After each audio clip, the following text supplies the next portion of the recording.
In the Builders category for this year's Hall of Fame, Field Hockey Canada honors a pioneer that's excelled at all levels of the game. He had a huge impact. He was a visionary leader. He's a great leader.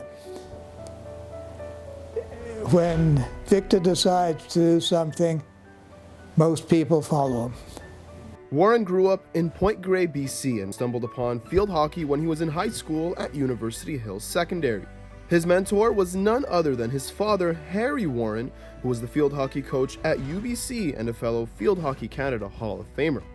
Field hockey was something I learned much later in life, that he started hockey at UBC, but it wasn't a big influence in my young life.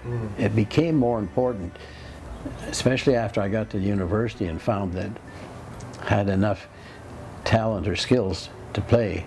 It was at UBC where Warren took his game to the next level. He led the team in goals for 3 consecutive seasons and played a big role in helping the team capture 3 Vancouver League championships and 2 Knockout Cup victories. We had a pretty good team, and I could score goals. The goals came easily. I scored something like 47 or so in the first year at university in about 20 games. Shortly after his time at UBC, Warren had the privilege of being part of the first Canadian field hockey team at the Olympics. It means an awful lot. You never forget it. It was really fun. Yeah. I mean, it was really very touching. And in the days leading up to our first games, they had a center where you'd go, athletes would go and exchange pins and talk to athletes from other countries. And we were all equal. You give a pin and you give me yours and stuff like that. It's an experience I wish everyone could have. After the Olympics, Victor began to step away from the game professionally and started to contribute to Field Hockey Canada on the administrative side. At the time, fellow Hall of Famer Peter Buckland was president of the national team and had asked Warren if he could temporarily be the team manager for a tournament in New Zealand. Warren agreed, but his role as manager turned out to be anything but temporary. And I figured, well, I've done my turn. And Peter said, oh, well, look, in the build-up to the Olympics, there's going to be a lot of hockey. We want to get a permanent manager.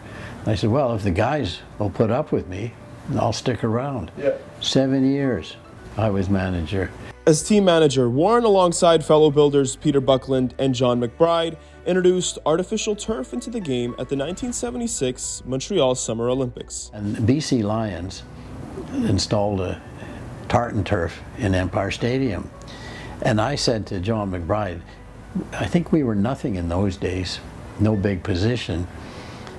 I said, John, go and take a look at the turf. Oh, no, he says, Tatchwork, there's nothing like real grass. And I said, yeah, but who has real grass under bad conditions? It's a no-brainer. But the hockey people in England, oh no, there's too much camber on the field and this and that. And the English wouldn't understand because their fields were good. We played on garbage sometimes here in Lyon, France. It was terrible. Looking back on that accomplishment, Warren says that implementing the artificial turf helped build the foundation for the skilled players of today.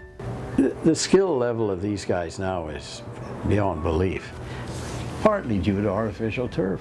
Again, John McBride and others who pushed that, and Pecan, myself, and Stupak. I'm really pleased. We don't need any credit for it. We know what we did. Despite being part of a team who consistently ranked high at the Pan American Games as a manager, Warren and the rest of Team Canada still yearned for their first gold medal at the Pan American Games. And we had a 4th in Winnipeg, a 3rd in Cali, Colombia, 2nd in Mexico, 2nd in Puerto Rico. Enough is enough. This led Warren to take on an even bigger role with the team, now as president, in order to try and find a way to get over the hump. Warren got the idea of a difference maker while talking to fellow Hall of Famer Jack Taunton. I happened to sit with him on the flight back from LA, and I said, Jack, we're missing just something in the team, and I'm not quite sure what it is, but we're capable of winning if we can overcome something. And I said, what do you know about sports medicine? And it was just being developed in those years. And he told me about it. And then he told me about a fellow who'd worked with the Canucks. Saul Miller was his name.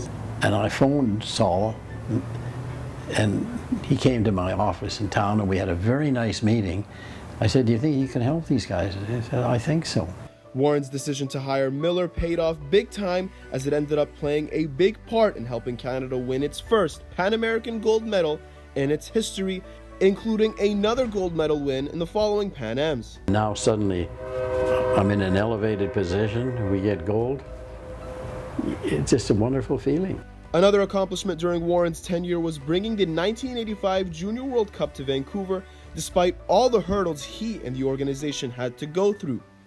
From losing government grants to venue scheduling issues at BC Place, Warren looks back on what it was like putting that event together. Lo and behold, it was in the football season. Normally, BC Lions play one home game and one away game each week. They had 2 home games in the 2 weeks of our tournament. Oh my God. We had to go to the International Federation and play our semifinals at 7:30 and 9 in the morning. Warren would then cap off his administrative career by winning the Air Canada Executive of the Year award. He still continues to stay involved in the game through the Jokers Field Hockey Club, which has been around since 1964. While reflecting on his career, Warren credits his ability to be around the right people as a catalyst for his success. Surround yourself with good people. And that's what I did when I was team manager, and that's what I did when I became president. Those 10 years, I had really good people. Victor, thank you very much for all you have done for hockey and for me especially. I admire you, I love you. You're a great leader, my great friend. Probably thanks to you, I made it, and you made it for yourself. Thanks for your help.